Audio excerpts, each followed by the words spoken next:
మహాగణాధిపతయే నమః. ఓం గురుభ్యో నమః. ఓం శ్రీమాత్రే నమః. పరమేశ్వర స్వరూపమైనటువంటి జ్యోతిష, వాస్తు మరియు ఇతర అనేకమైనటువంటి శాస్త్రములను మనకు అందించినటువంటి మహర్షులకి నమస్కారం. హయగ్రీవ హయగ్రీవ హయగ్రీవేతియోపదేత్ తస్య నిస్సరతే వాణి జహ్నుకన్యా ప్రవాహవత్. అరుణాం కరుణాతరంగితాక్షీం ధృతపాశాంకుశపుష్పబాణచాపాం అనిమాదిభిరావృతాం మయూకైః అహమిత్యేవ విభావయే భవానీం. శ్రీమాత్రే నమః.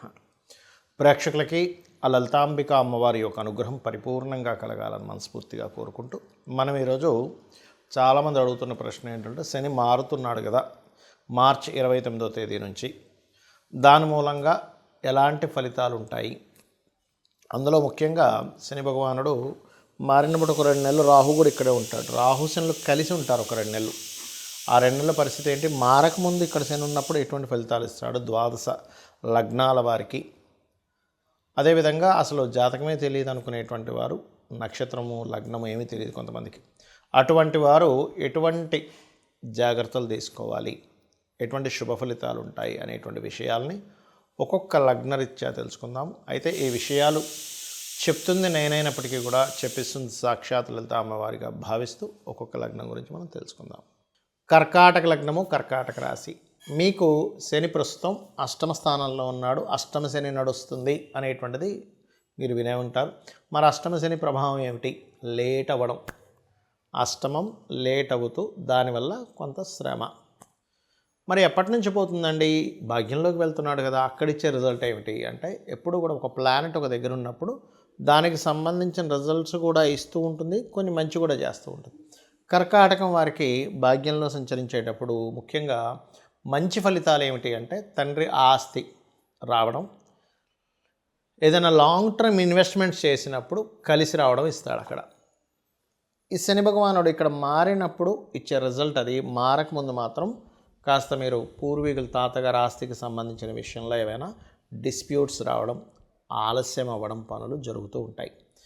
ఇక్కడ ఎప్పుడైతే ఇక్కడికి మారాడో ఉద్యోగంలో కూడా మార్పులు ఇస్తాడు కర్కాటకం వారికి. ఉన్న ప్రదేశం నుంచి ఇంకో ప్రదేశానికి వెళ్ళడం.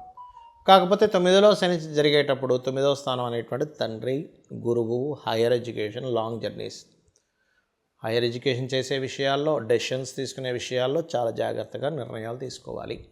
గురువులకు సంబంధించిన విషయంలో తొందరపాటు పడి వాళ్ళని నిందించడం చేయకూడదు. 9వ శని అది కూడా గురు రాశుల్లో ఉన్నప్పుడు వాళ్ళ పట్ల మీరు ఒకవేళ సరే వాళ్ళు ఏదో రూడ్గా బిహేవ్ చేశారు, వాళ్ళ పట్ల సరే నాకు గురు సంబంధించిన దోషం పోతుంది వాళ్ళు కోప్పడడం వల్ల అనుకోండి. ఎప్పుడు కూడా గురువు విషయంలో, తండ్రి విషయంలో, తల్లి విషయంలో మీరు ఎంత ఓపికగా ఉంటారో, ఎంత అర్థం చేసుకుంటారో మీ కర్మ అంత మారుతుంది, గుర్తుపెట్టుకోండి.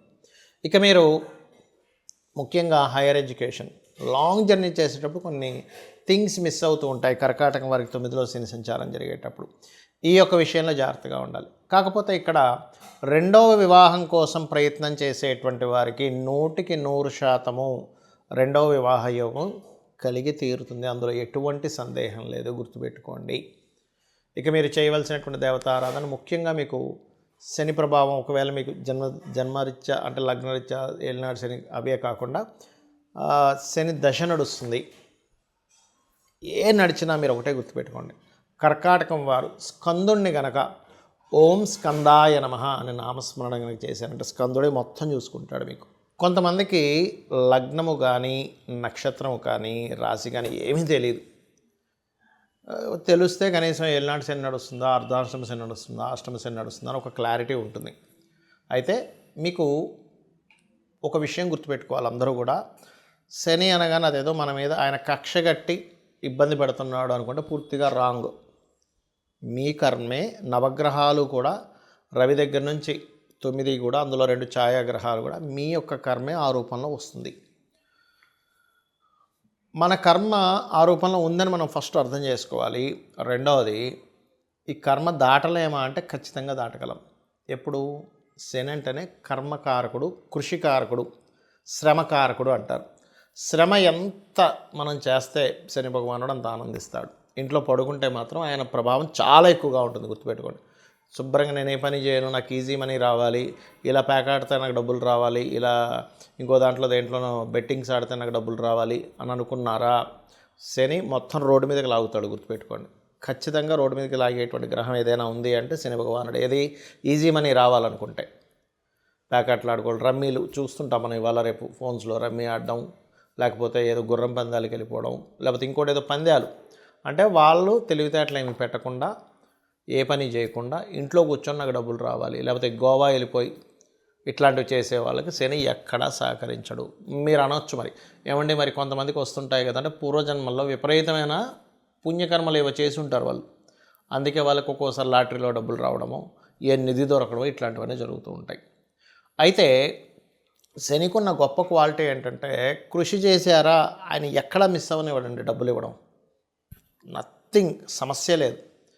అయితే ఇక్కడ మీకు మరి నక్షత్రము రాశి తెలియని వారి పరిస్థితి ఏమిటి అంటే శని 12లో న్యాచురల్ 12th హౌస్లో తిరిగేటప్పుడు పర్టికులర్గా అది కూడా రాహుతో తిరుగుతున్నాడు కాబట్టి కొంచెం అందరూ అంటే ఈ తెలియని వాళ్ళు ఇన్వెస్ట్మెంట్ చేసేటప్పుడు మాత్రం జాగ్రత్తగా ఉండాలి. ఎందుకంటే ఇక్కడ తిరిగేటువంటి శని దేశకాల పరిస్థితుల మీద ఎటువంటి ప్రభావం చూపిస్తాడంటే జీవుల మీద కొంచెం హెల్త్ రిలేటెడ్ ఇష్యూస్ మీద ప్రభావం చూపిస్తూ ఉంటాడు ఇక్కడ తిరిగే శని. ఎందుకంటే ఇక్కడ శని ఇక్కడ ఉంటూ గురురాశుల్లో ఉంటూ మరో గురురాశులను చూస్తున్నాడు, జీవుల మీద, హెల్త్ మీద, అలాగే కర్మ వర్క్ మీద.